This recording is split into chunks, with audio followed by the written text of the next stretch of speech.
Hi Jen, nice to see you again. Mike, nice to meet you. As you know, my name is Raluca and I'm the behavior analyst on Max's team. Thank you so much for inviting me into your home today for this training session so that we can start addressing Max's behavior together. And the behavior of concern has been the anger that Max has been displaying towards his younger brother Nathan. And based on our observations and your observations at home, we've defined anger as yelling, screaming, stomping, and throwing objects. And so far, he has not thrown objects at other people and he has not engaged in aggression. But of course, we want to intervene on this behavior before it escalates. So the first thing that I'm going to do is share with you the results of the assessment that we did 2 weeks ago, which was called a functional analysis. Now, what a functional analysis wants to tell us is why Max engages in the behavior. And we found from the assessment that Max seems to be engaging in anger to gain access to toys. So for example, he and Nathan might be playing with some toys together, and Nathan decides that he wants to take a toy away and play with it by himself. Max engages in anger, and Nathan gives the toy back because he doesn't know what else to do. Does that sound like something that you've been observing?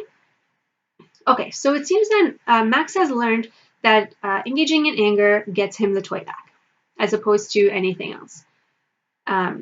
I'm going to train you today on an intervention to reduce the anger behavior and replace it with a more appropriate behavior.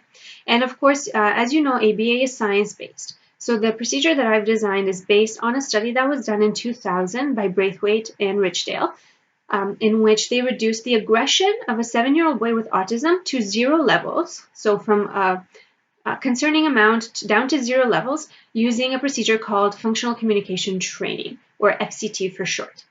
Now, I know that Max is 9 years old and he has a diagnosis of ADHD, not autism, but FCT has strong scientific support, and also from my experience, I've seen it be effective with other populations as well. So I think that it's a great place to start for Max.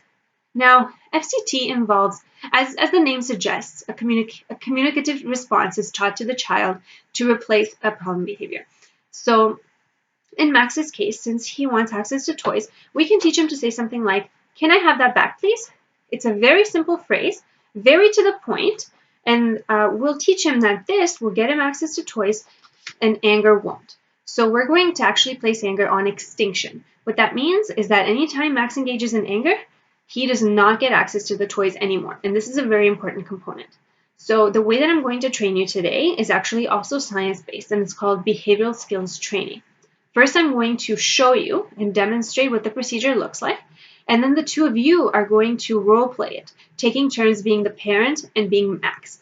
And I know that that sounds a little bit silly and it'll be a little bit contrived, but it's very important that you're both very comfortable with the intervention and with different behaviors coming from Max. So as you role play, I'm going to give you feedback, and we're going to keep role playing until you're both very confident in your skills so that you can implement the procedure when I'm not here. Okay, so first I'm going to demonstrate what it looks like. Max will be engaging with a toy. You're going to come in and take the toy away. My turn. Then you hold up the visual. "Can I have that back, please?" Then as soon as Max repeats the response, you give him the toy back along with praise. "Great job asking for the toy back. Here you go." We're going to fade the visual in the future. Don't worry about that. But for now, it's important for Max to have this in front of him so he always knows what he's expected to say. This is the appropriate response. Now I'm going to show you what might happen if Max does engage in anger. So he's playing with a toy. My turn. If Max is now engaging in anger, the toy stays away. He does not get the toy back. You keep the visual up and you keep prompting for him to say it. "Can I have that back, please?" And it's very important to persist and not give him the toy back while he's engaging in aggression, because that will actually reinforce the problem behavior, and we don't want to do that.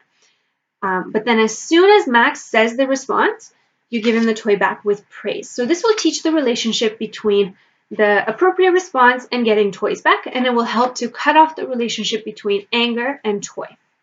Okay, so do you two have any questions for me at this time?